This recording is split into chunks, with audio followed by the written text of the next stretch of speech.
Kalonzo Musyoka will leave the united opposition and join the government to work with the President of the Republic of Kenya, William Kipchirchir Arap Ruto, during the 2027 general election. Let me unveil to you why am I criticizing this is going to happen. Right now, as you are talking, Kalonzo is not campaigning. Kalonzo is just a stay-home president. This is a president that he wants to be president on a silver platter. He's not doing anything. That is going to create conflicts in the opposition, and most of the Wiper members of parliament, the time that Kalonzo is not going to be elected as the flag bearer to compete against Ruto, they are going to be angry and they are going to focus on how they are going to support the President of the Republic of Kenya. Dear viewers, let me unveil to you how the conflicts of interest is going to come from. Right now, you're seeing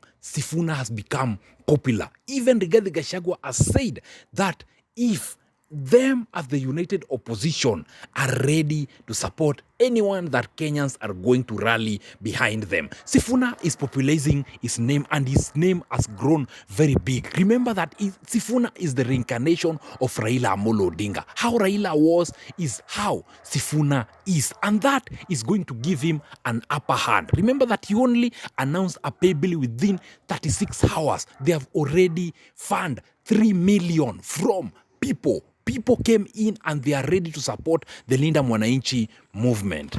Dear viewers, the conflicts of interest is going to come in this way.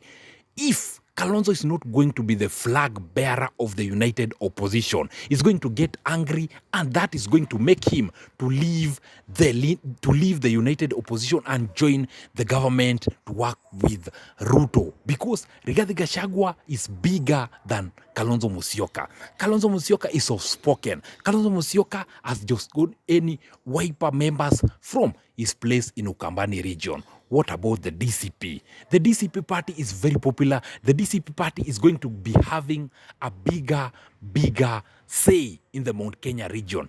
Let me tell you something. Before election, most of the members of parliament that are coming from the Mount Kenya region are going to defect, and they are going to leave the UDA and join the DCP so that they can be re-elected once again.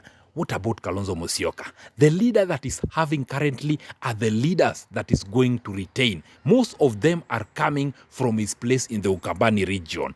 He has been proven wrong. Ruto has been doing wonders. Where Kalonzo is coming from, Ruto is building road to his own village. So Ruto has got an upper hand from the people from the Ukambani region, where the votes of Ukambani is only 2 million. 2 million cannot make Kalonzo to be the president of the Republic of Kenya 2027. And right now, that is not popularizing his name. Then most of the people are going to forget Kalonzo.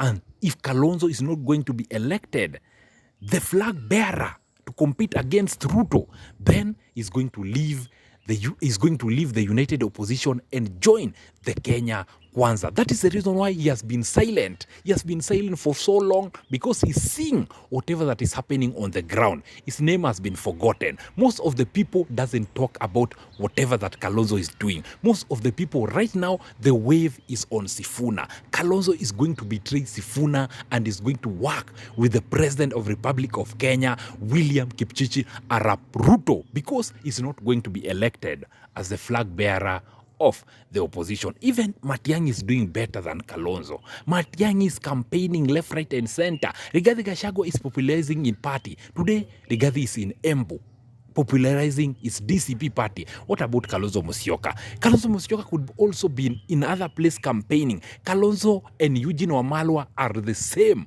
They just waiting for people to bring power on their hands. That's how Kalonzo has been benefiting. There's no day that Kalonzo has went all ahead alone to compete with someone alone. He usually rely on someone to endorse him. He usually rely on someone's support so that he can come in and looks like a brilliant leader.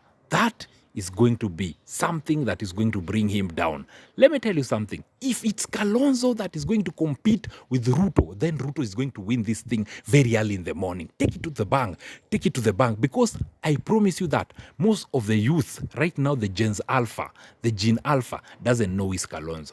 Most of them, they know Sifuna. Most of them knows Sifuna because Sifuna is resonating with the youth. So, Kalonzo, you need to up your game. Right now, this issue of one term, it was Rigathi Gachagua that started. That's how the youth mostly love Rigathi Gachagua, because of whatever that is doing to them. Remember, the youth resonates with you if you are walking their talk. But right now, if you go around the street and ask someone, what do you know Kalonzo for? Where do you know Kalonzo? They will tell you most of them doesn't know who is Kalonzo. Do you know Kasongwe? Yes, most of them know who is Ruto. So it is up for Kalonzo to up his game, because if he's not going to act, then the 2027 general election is not going to be the flag bearer of the united opposition, and that's how he's going to betray Sifuna, is going to betray Rigathi Gachagua, and Kalonzo is going to work with the President of the Republic of Kenya 2027. That is something that most of the people should watch out, because 2027, after election, Kalonzo is going to be the Speaker of the National Assembly. After election, they have won it. That is something that you guys, I want you to put it back of your mind. That is whatever that you had for you today. Kindly, here we usually focus on criticizing Kenyan politics. Sifuna, you need to be very, very careful. We are out.